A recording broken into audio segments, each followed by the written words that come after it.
Guys welcome to Manparaj academy. तो आज का हमारा टॉपिक है हार्ट, जो कि बहुत ही इम्पोर्टेंट ऑर्गन्स है। इसके बारे में जानना बहुत ही ज़रूरी है। किसी भी प्रकार का स्टूडेंट्स हो, चाहे बायोलॉजी का हो या किसी भी पर नर्सिंग से रिलेटेड, मेडिकल से रिलेटेड, हर किसी को जानना हार्ट के बारे में ज़रूरी है, क्योंकि हृदय जो होता है बहुत ही ज़रूरी चीज़ है। तो इसके बारे में पढ़ना बहुत ज़रूरी है। तो आज हम इसके बारे में हार्ट का जो भी स्ट्रक्चर्स है, जो भी फंक्शंस है, जो भी मेन बेसिक लेवल से स्टार्ट करेंगे, जीरो से। समझ सकते हैं कि आप लोग समझिए कि एकदम कुछ नहीं पढ़े हैं और स्टार्ट कर रहे हैं जीरो से। तो हम लोग जीरो लेवल से पढ़ेंगे। आपको कुछ पहले से भी नहीं पता है, फिर भी आप समझ सकते हैं। तो आइए स्टार्ट करते हैं। सबसे पहले देखिए हार्ट क्या होता है। हार्ट एक होलो मस्कुलर ऑर्गन है। हार्ट क्या है? होलो मस्कुलर ऑर्गन है, और इसमें कोई हड्डी उड्डी है नहीं। इसमें कोई बोन्स नहीं पाया जाता है। इसमें सिर्फ मसल्स होता है, मसल्स होता है, और ये एक तरह से होलो होता है। समझ सकते हैं जैसे कि बैलून, और बैलून में पानी भरा हुआ है, तो उसी ढंग से है। तो उसी ढंग से मान सकते हैं कि एक तरह से बैलून में अगर पानी भर के दबाया जाए तो पानी निकलता है। उसी तरह से ये हार्ट का जो काम होता है, दिल का जो काम होता है, मतलब हृदय का जो काम होता है, सिर्फ पंप करना होता है। इसमें मानसिक रूप से किसी भी तरह का सोच विचार नहीं है। जैसे कि आप लोग बोलते हैं कि दिल से मतलब हृदय से कुछ भी होता है, तुम्हारे दिल में क्या है बता दो जरा, ये सब कुछ नहीं होता है। इसमें सिर्फ जो होता है, ये हार्ट जो होता है पंप करता है, ब्लड को पंप करता है। और सबसे पहले इसका स्ट्रक्चर जानेंगे हम लोग। ये चीज़ समझ गए, heart is a muscular organ, hollow muscular organs. इसमें मसल्स होता है, स्मूथ मसल्स होता है, और कार्डियक मसल्स होता है। हार्ट में कार्डियक मसल्स होता है, और कार्डियक मसल्स कभी भी थकता नहीं है, थकता नहीं है। इसके वजह से लगातार हार्ट जो होता है पंप करते रहता है। अगर ये पंप करना बंद कर देगा तो इंसान ऊपर चला जाएगा। तो इसीलिए इसमें कार्डियक मसल्स पाया जाता है, जिसके कारण ये थकता नहीं। अगर इसी में मान लीजिए स्केलेटल मसल्स पाया जाता है, जैसे कि हमारे बहुत सारे हाथ का है, पैर का, इसी ये सब शरीर जो होता है थकता है, लेकिन हार्ट नहीं थकता है। क्योंकि जैसे हमारे हाथ में स्केलेटल मसल्स है, स्केलेटल मतलब बोन है, तो वो सब थकने का चीज़ है। लेकिन हमारा जो हार्ट होता है उसमें कोई थकावट नहीं होती है। इसमें अगर थकावट होगी तो इंसान ऊपर जाएगा। तो ये चीज़ ध्यान रखिएगा। इसमें कार्डियक मसल यानी स्मूथ मसल्स पाया जाता है। तो और इसके बारे में जानते हैं, heart is a muscular organ, hollow muscular organ, located in the thoracic cavity. कहाँ होता है? थोरेसिक कैविटी होता है। जैसे कि हमारा थोरेसिक कैविटी, जैसे कि समझ सकते हैं रिबकेज होता है। रिबकेज के अंदर लंग्स होता है, दो लंग्स होता है, और दोनों लंग्स के बीच में ये होता है स्लाइटली लेफ्ट साइड से। दोनों यहाँ पर देख सकते हैं, ये लंग्स का फिगर, लंग्स के ये स्लाइटली इस साइड से होता है। इसीलिए थोड़ा सा वो जो राइट साइड वाला लंग्स होता है वो थोड़ा सा उधर मुँह मुड़ा हुआ रहता है। मतलब लेफ्ट साइड वाला जो लंग्स होता है ये थोड़ा इधर घुमा रहता है। तो वही चीज़ है कि ये क्या होता है, दोनों लंग्स के बीच में होता है, और slightly to the left to the mid line, ये एक तरह से मीडिया स्टर्नम में होता है। जैसे कि ये हमारा ब्रेस्ट बोन भी होता है, उसी के सामने थोड़ा सा स्लाइटली लेफ्ट साइड से होता है। It is about the size of the close fist. जैसे क्लोज्ड फिस्ट, जैसे हम लोग मुट्ठी बांधते हैं, मुट्ठी बांधते हैं तो बस उतना ही होता है, बस मुट्ठी भर होता है, लेकिन काम बहुत करता है। और इसका जो कार्डियक साइकिल होता है, एक कार्डियक साइकिल, जो हमारा कार्डियक साइकिल होता है, समझ सकते हैं, यहाँ पर लिख देते हैं। कार्डियक साइकिल जो होता है, एक साइकिल 0.8 सेकेंड्स का होता है। एक कार्डियक साइकिल 0.8 सेकेंड्स का होता है। जो भी इसमें कार्डियक साइकिल जो होता है, पाथवे होता है, वो 0.8 सेकेंड्स का होता है। उसके बाद इसमें जो होता है, हाँ, इसका वेट जो होता है अराउंड 250 ग्राम से 350 ग्राम इन एडल्ट्स होता है। ये चीज़ याद रखिएगा, 250 ग्राम से 350 ग्राम होता है अप्रोक्सीमेट।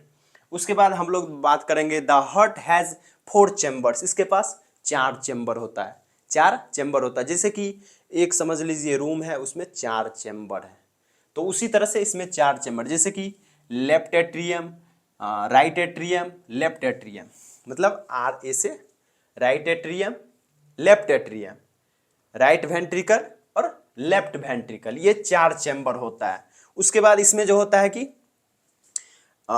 4 valve भी पाया जाता है। जैसे कि valves ऑफ द हार्ट्स समझ सकते हैं। ट्राइकस्पिड वाल्व, वाल्व्स होता है एक तरह से गेट के काम करता है, जैसे गेट बैक फ्लो से बचाता है। जैसे कि मान लीजिए किसी पुल जो बांध आता है, कहीं भी बांध बांधते हैं तो उसमें होता है कि एक तरह से पानी को दो तरफ डिवाइड किया जाता है, और एक तरफ ज़्यादा पानी होगा तो उस पुल को खोला जाएगा, फिर वो पानी चलेगा, आगे बढ़ेगा, दूसरे तरफ जाएगा। तो उसी तरह से ये एक तरह से बैक फ्लो से भी बचाता है ब्लड को, और एक तरह से हार्ट्स के दोनों को बगल डिवाइड भी करता है, ब्लड आने जाने में जो भी इसका जो मतलब रूल्स है, रूल्स के हिसाब से चलता है अपना ही। इसका जब काम होगा खुलना तो खुलेगा, और नहीं तो ये लगा रहेगा। ये वाल्व्स का काम होता है कि जब ब्लड आए तो खुलेगा, फिर इस ब्लड को वापस नहीं जाने देगा, बैक फ्लो से भी बचाता है। ब्लड जैसे इसमें मान लीजिए राइट एट्रियम से इसमें आया, राइट वेंट्रिकल में आया, तो ये फिर बैक नहीं होने देगा, आगे जाएगा, ये बैक नहीं होने देगा, उससे भी बचाता है। तो ये एक तरह से पुल का तरह काम करता है, मतलब गेट का काम करता है। ये 4 चैम्बर है, 4 कमरा है, और 4 कैमरा में 4 गेट है। तो valves of the heart, tricuspid valve यहाँ होता है, दोनों राइट एंट्रियम और राइट वेंट्रिकल के बीच में, मतलब राइट एट्रियम और राइट वेंट्रिकल के बीच में हमारा होता है ट्राइकस्पिड वाल्व। उसके बाद होता है इधर एक पल्मोनरी वाल्व, कहाँ होता है, यहाँ पर जो हमारा पल्मोनरी आर्टरीज होता है उसी का होता है पल्मोनरी वाल्व, जो कि राइट एट्रियम से ब्लड को लेकर जाएगा। उसके बाद आता है हमारा मिट्रल या बाइकस्पिड वाल्व, मिट्रल को ही बाइकस्पिड वाल्व होता है। ये लेफ्ट एट्रियम और लेफ्ट वेंट्रिकल के बीच में होता है हमारा बाइकस्पिड वाल्व। उसके बाद आता है हमारा आरोटिक वाल्व, जो कि पूरा ब्लड हमारा अरोटा पूरे होल बॉडी में सभी अंग को देता है, सभी ऑर्गन्स को देता है, तो उसको बोलते हैं आरोटिक वाल्व। अब इसका पाथवे भी जानेंगे, हर चीज जानेंगे, इंतजार कीजिए, बस स्टेप बाय स्टेप हर चीज देखेंगे। और 2 होता है सुपेरियर वेना कावा, जैसे ऊपर वाला जो भी ब्लड आएगा सुपेरियर वेना कावा से जाएगा, और नीचे वाला जो आएगा इन्फेरियर वेना कावा से। इसका पाथवे और भी अच्छे ढंग से हम लोग जब समझाएंगे इसको, पाथवे इसका सर्कुलेशन बताएंगे तो और आपको समझ आएगा। तो इसके बाद हमारा आता है लेयर ऑफ हार्ट, हार्ट का लेयर। हमारा 3 लेयर होता है हार्ट का। पहला पेरिकार्डियम, जो कि आउटर कवरिंग होता है, जो हमारा आउटर कवरिंग होता है, आउटर पार्ट को कवर किया रहता है, उसको बोलते हैं पेरिकार्डियम। इसी में एक तरह से दिक्कत हो जाता है, जैसे पेरिकार्डियाइटिस हो जाता है, जैसे कि पेरिकार्डियाइटिस हो जाता है, इसमें होता है कि इन्फ्लामेशन हो जाता है हार्ट के आउटर लेयर में, आउटर मेम्ब्रेन में, इसी को बोलते हैं पेरिकार्डियाइटिस। इसमें भी फ्लूइड्स भी पाया जाता है। उसके बाद जैसे कि उसके बाद मायोकार्डियम, मायोकार्डियम क्या है, मिडिल लेयर है हार्ट का। उसके बाद हमारा आता है इंडोमेट्रियम, इंडोमेट्रियम सबसे इनर लेयर है हार्ट का, हार्ट का इनर लेयर। मान लीजिए कि 4 लेयर हमारा हार्ट का, 3 लेयर है, तो ये पहला हमारा लेयर हो गया पेरिकार्डियम, दूसरा लेयर हो गया हमारा मायोकार्डियम, तीसरा इनोमेट्रियम। अब मान लीजिए यही चमड़ी है, कोई भी चमड़ी है, मसल्स है, तो इसका भी लेयर है। तो उसी हार्ट का ये जो लेयर है हमारा 3 लेयर से बना हुआ है। तो पहला पेरिकार्डियम, दूसरा मायोकार्डियम, तीसरा इंडोकार्डियम।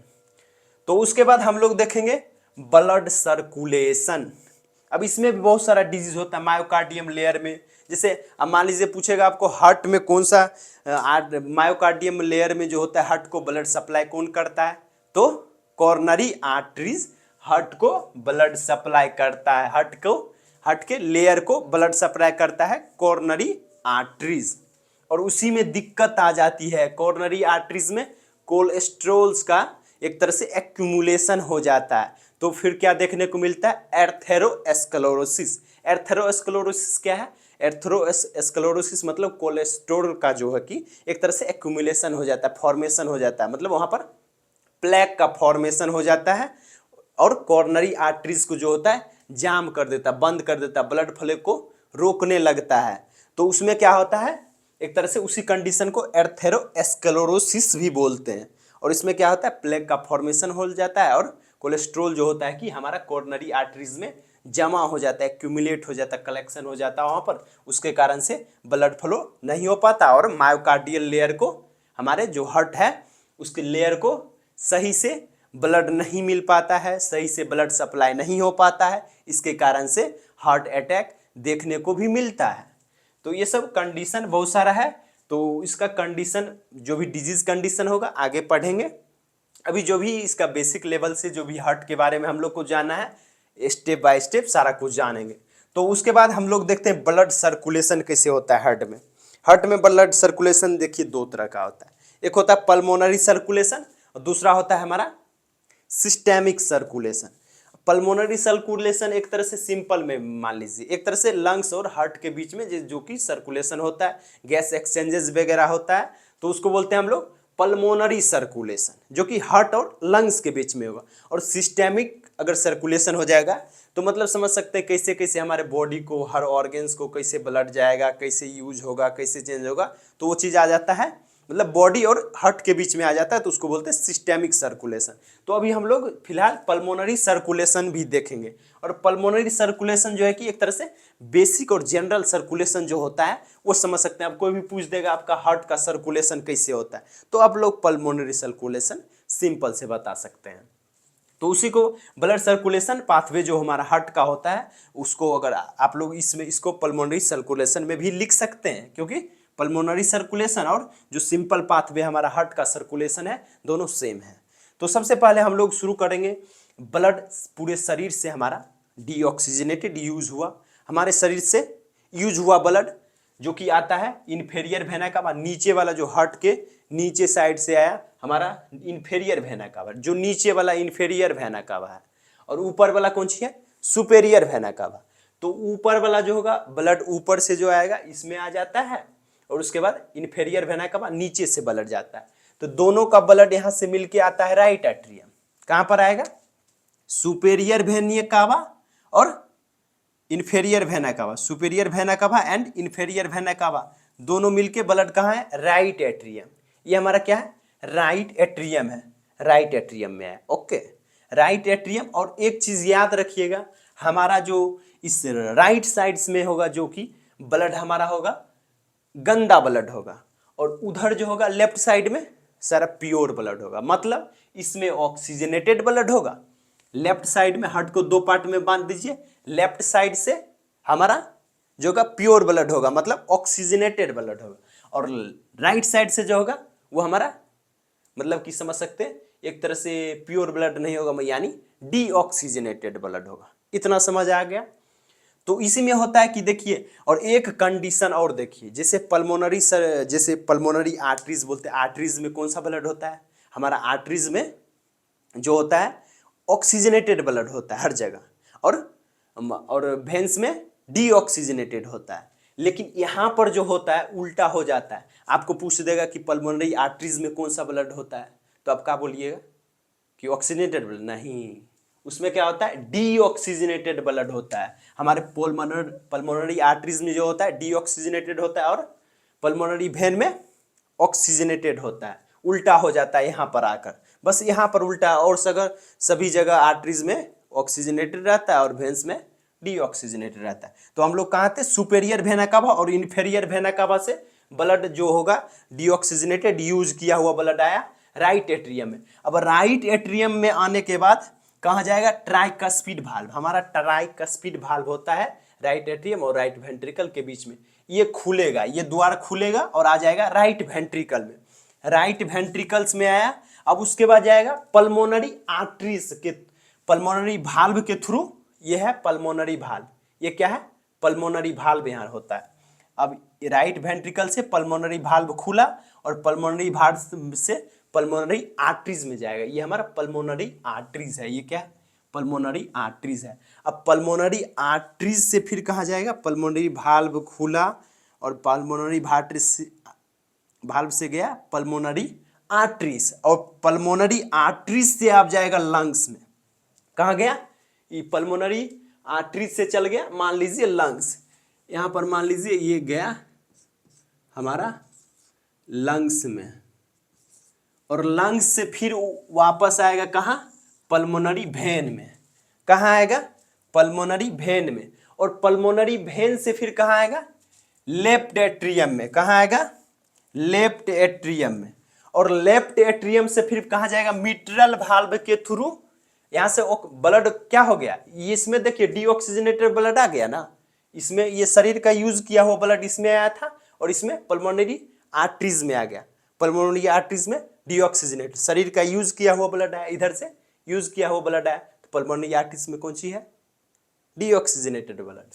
और डीऑक्सीजनेटेड फिर आ गया पल्मोनरी आर्टरी से, फिर लंग्स में गया, लंग्स में गया तो वहां पर हो गया ऑक्सीजनेटेड, गैस एक्सचेंजेस हुआ कहां पर, लंग्स में। लंग्स में कौन गैस एक्सचेंजेस करता है, एल्वेओलाई। एल्वेओलाई क्या होता है, एक तरह से बंच होता है, जैसे कि बंच की तरह, जैसे अंगूर के गुच्छे जैसा होता है स्ट्रक्चर उसका होता है लंग्स के अंदर में, वही गैस एक्सचेंज करता है, वहां पर हीमोग्लोबिन के प्रेजेंस में ये सब होता है। उसके बाद लंग से गैस एक्सचेंजेस हुआ, पल्मोनरी वेन में आया, पल्मोनरी वेन में देखिए यहाँ पर क्या आ गया, कौन सा, ऑक्सीजनेटेड ब्लड। ऑक्सीजनेटेड ब्लड होना चाहिए पल्मोनरी वेन में, वेन में तो डीऑक्सीजनेटेड ब्लड होता है, लेकिन यहाँ पर हो गया ऑक्सीजनेटेड ब्लड। तो यही चेंजेस है, ये बस याद रखिएगा, सिर्फ पल्मोनरी वेन में जो होता है ऑक्सीजनेटेड ब्लड होता है, और पल्मोनरी आर्टरीज में डीऑक्सीजनेटेड होता है, और सब जगह आर्टरीज में ऑक्सीजनेटेड और यहाँ पर वेन में डीऑक्सीजनेटेड। तो यहाँ पर आ गया ऑक्सीजनेटेड ब्लड, फिर आएगा लेफ्ट एट्रियम, कहाँ आया, लेफ्ट एट्रियम। लेफ्ट एट्रियम के बाद उसके बाद जाएगा मिट्रल भाल्व, मिट्रल भाल्व गया, मिट्रल भाल्व आ गया, इसी को बोलते हैं मिट्रल भाल्व को बाइकास्पिड भाल्व, और बाइकास्पिड भाल्व बोलिए या मिट्रल भाल्व खुला और आ गया लेफ्ट वेंट्रिकल, कहाँ आ गया, लेफ्ट वेंट्रिकल। अब लेफ्ट वेंट्रिकल से कहाँ जाएगा, आरोटिक भाल्व के थ्रू, आरोटिक भाल्व के थ्रू कहाँ जाएगा, अरोटा में, अरोटा से फुल होल बॉडी। ये चीज समझ गए। अब एक बार थोड़ा सा और देख लेते हैं, देखिए रिव्यू कर लेते हैं। हमारा पूरा शरीर से यूज किया हुआ ब्लड आया सुपीरियर वेना कवा, इन्फेरियर वेना कवा के थ्रू लेफ्ट एट्रियम में, लेफ्ट एट्रियम में आया, लेफ्ट एट्रियम के बाद ट्राइकास्पिड भाल्व खुला और कहाँ आया, राइट वेंट्रिकल में, और राइट वेंट्रिकल के बाद कौन खुला, हमारा पल्मोनरी भाल्व, पल्मोनरी भाल्व। जो पल्मोनरी आर्टरीज का होगा उसको बोलेंगे पल्मोनरी भाल्व।